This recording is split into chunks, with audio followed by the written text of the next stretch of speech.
Hi guys, today I'm going to be talking about how my life in Dubai has been like and what you can take from it. Hi guys, welcome back to another chai session with me. In today's video, I'm going to be talking to you about something quite personal, which is how my life in Dubai has been like. And I know a lot of you are considering Dubai or are curious about Dubai, so I hope in this video I'll answer top 6 things that I love about Dubai and what you can take if you come here as well. Towards the end of the video, I'll also cover how you can apply to Dubai and how you can move here, and do check out my special tip on something that has worked for a lot of people. So, should we get started? But before we do start our chai conversation, quick introductions. Hi guys, my name is Aarushi. Those of you who are new here, I have about 6+ years of experience building tech products.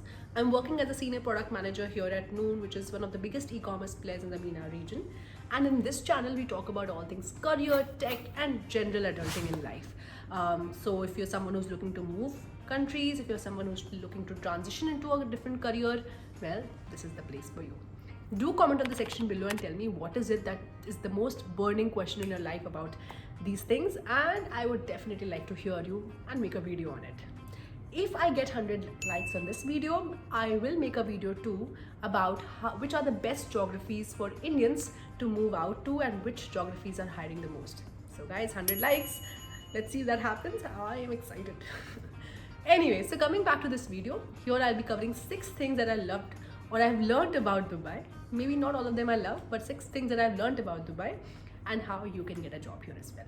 So thing number 1, it's a highly multicultural place. Like in my workspace, my manager is an Irish guy, his manager is an Italian, and I work with a lot of Arabs, Egyptians and Syrians, and obviously Pakistanis as well as Indians. So overall, you don't just engage with Asians, South Asians, but you also engage with Arabs or people from the MENA region and also Europeans. So it's quite multicultural, quite a diverse set. I don't think you'll get such a diverse set anywhere else in the world. So that's really nice. I think what I love the most about it is that you start to understand how it is working with people who don't exactly look like you or think like you. You get more sensitized towards, varied opinions and beliefs. For example, when I was in India, we had a very, all of us used to look alike, think alike, and it was a different space. But when I moved here, I actually faced some challenges where, I expected people to think like me, and just expecting that to come in, that's really silly. And you also learn from different opinions, and the biases that you have are really, irrational. So I think this opportunity that Dubai gives you to work with people of different beliefs is enormous, and it is a great teacher in the long run. The second thing that I absolutely love about Dubai is the infrastructure. Like I was just showing you the view from my balcony. That's the Sheikh Zayed Road, or the main highway of Dubai, and the Marina waterfront, which is what you just saw. That's where I live, guys, and it's a great place to live, and most of Dubai looks like that or even better than that. So you'll have a great life. It's very comfortable, it's very chill. For example, Marina that I just showed you, I can walk there at 2 o'clock in the night. I mean, that's also because it's safe, but it's also because they've made a great infrastructure, a great place where you can go and walk and chill and have an ice cream and so on. So it's really nice living over here. The third thing which comes from the second is of course the safety. I mean, guys, it is really safe. All those videos and Insta reels that you see about people leaving a bag of cash or their phone or whatever on their open car and that not getting stolen, that's actually true. I mean, I have done that. Like to save a table, I actually did leave my bag on the table, and it's there. You generally feel really safe here, traveling in the cab, traveling in night, walking alone in the night. All of that is never an issue. So I feel the kind of safety, it just makes my heart go warm for Dubai. Like I have traveled a bit of the world. I have seen North America, I have seen Europe, and of course I'm an Indian, so I have lived in India. I've never felt as safe as I do feel safe over here, and that's a really nice feeling, I think. So I really love Dubai for for making me feel so safe, especially as a woman. In fact, I'll tell you this story. So I was in the cab one day, and I was talking to my mother on the phone, and she was really concerned that I was coming really late in the night to my home, and I was all by myself in the cab and so on. And the cab driver heard me, and he could understand Hindi. He understood my language, and he said, ma'am, this happens in your country and mine, that girls are unsafe, but here in Dubai you are all very safe.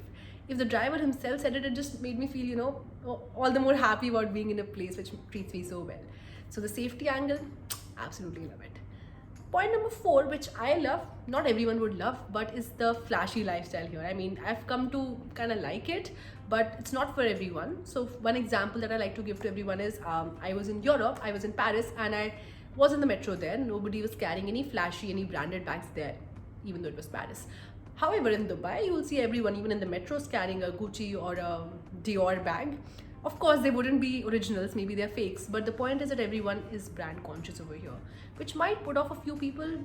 I have learned to love it, but yes, of course, being brand conscious is also, it also drains your money on things that are not really important or essential. Now, thing number 5, which is the money, honey.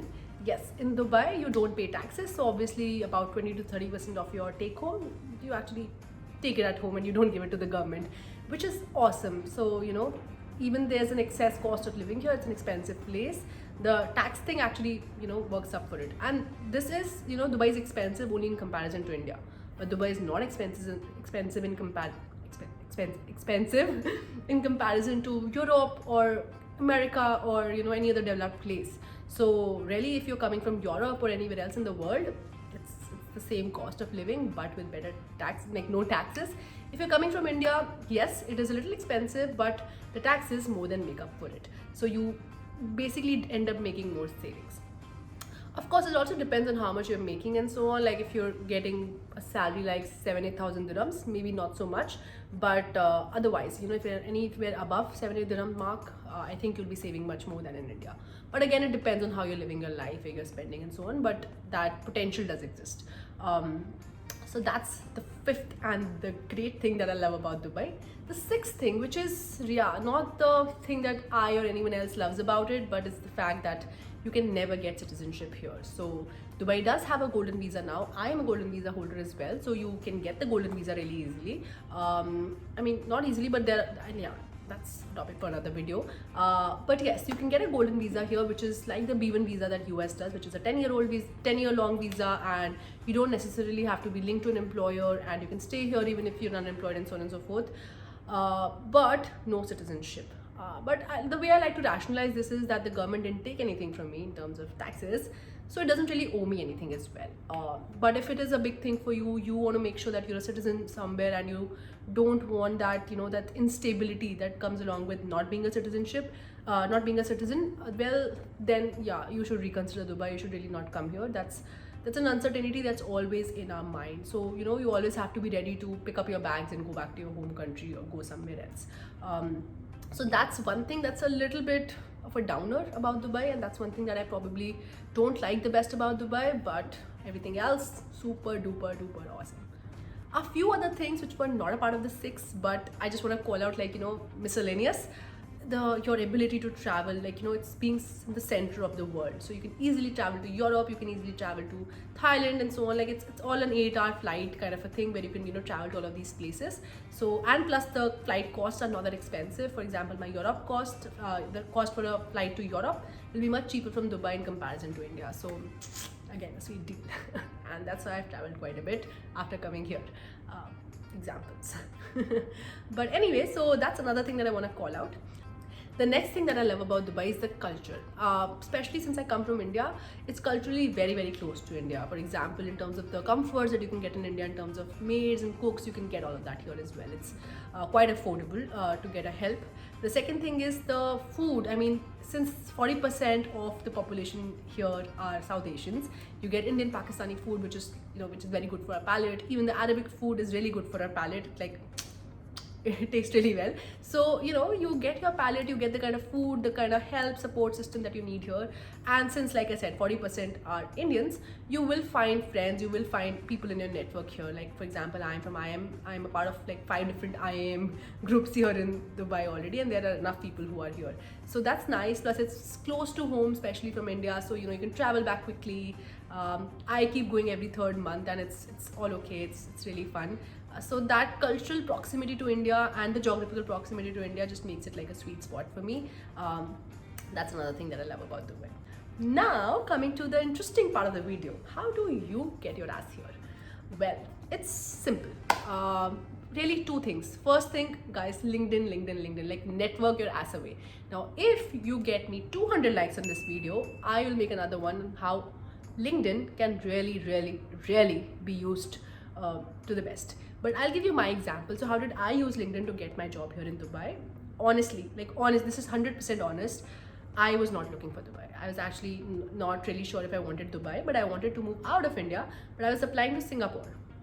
In that entire conversation, some HR randomly reached out to me on LinkedIn who was from Dubai, and this guy was like, do you want to move? And this was all during COVID. Like, I wasn't even sure if I could get a ticket to Dubai at that time, or I could travel, what were the restrictions and all. Like, but anyway, this guy reaches out, and then I say, okay, I'm interested, and then he ghosts me. Super cool. But anyway, this guy just triggered something in me, this idea that, hey, Dubai is a possibility. Why didn't I think of that earlier? So then I started looking out that which of my friends are in Dubai, my husband's friends are in Dubai, and can we together figure out someone who can refer me. Yes, referrals really work. So now we reached out to someone who was a friend of my husband's, and he was working in a company in Dubai, Noon, where I am working on now. And I just asked him, are there any product opportunities? And he said maybe. And what he did was he just gave me the name of the person who was hiring, the hiring manager, and that's it. He didn't share my CV with them. He just gave me the name of the person, and he told me reach out to him on LinkedIn. I think that was the best advice that I've ever been given. Reach out to the person who is hiring on LinkedIn and try to connect with them. If the hiring manager likes you already, well, half the battle is won. So that's what happened with me. I reached out to the hiring manager directly, and he was looking to hire someone really quickly, and I got the call within 7 days of sending out my resume to the hiring manager. Things moved fast, and I think within a month I had got my job, and I moved here then. So again, LinkedIn, finding people in my network, which we found through my husband's friend, then him giving me the name of the guy who was hiring, and then reaching out to the guy who was hiring on LinkedIn and connecting with him. So again, one thing that was really critical to all of this is that my LinkedIn profile was really solid, so that the guy, when I messaged him, the hiring manager, when I messaged him, he must have liked my profile. That's why he spoke with me, otherwise I'm sure he wouldn't have. So you have to make sure that your LinkedIn profile is good. And again, if you want another video describing how LinkedIn should be done, the science of LinkedIn, then 200 likes, guys, I will then do it. But yes, so LinkedIn is the way to do it. I wouldn't recommend any other, Naukri Gulf, all of those random websites, because I know they don't work. LinkedIn works, period. There, I said it, LinkedIn works. The second thing that works really well is coming here directly on a tourist visa. There are a lot of workings happening here. A lot of companies actually expect you to be in the Middle East for them to hire you. So a couple of things that really work is, one, getting a Dubai address. So if you have friends or someone who's living in Dubai, give their address in your resume, and giving a Dubai phone number. So if you can somehow get a number and maintain it, that'd be great. Or you can give a friend's number, and they can help you and so on. But giving a Dubai a local address and a local mobile number on your resume really goes a long way in getting shortlisted. And then if you can just come here for a month or 2 months, maybe 3 months, and then just keep on walking in, you will find an opportunity. Of course, jobs that are probably above the 15 or 12k mark, 12k dirhams per month mark, those might not be hiring with the walk-ins, but the ones between the 5 to the 12k mark are. So if you're comfortable with that kind of a salary range, do come to Dubai, and you will find a lot of WhatsApp groups, a lots of LinkedIn communities, a lot of walk-ins happening, and I have seen people get opportunities in this in this range. And once you are in Dubai, then you can climb up the ladder. So that's the second thing that works really well, and I don't think there's a third thing that works as well as these two. So that is my advice to you if you want to get your ass here. With this, guys, I will end this video. So the 6 things that I love about Dubai and the way you can get yourself over here is what I wanted to convey in this video. I hope you liked it. If you did, then please like and subscribe to this channel and follow me for more such content. I'll see you in the next one. Ta-da!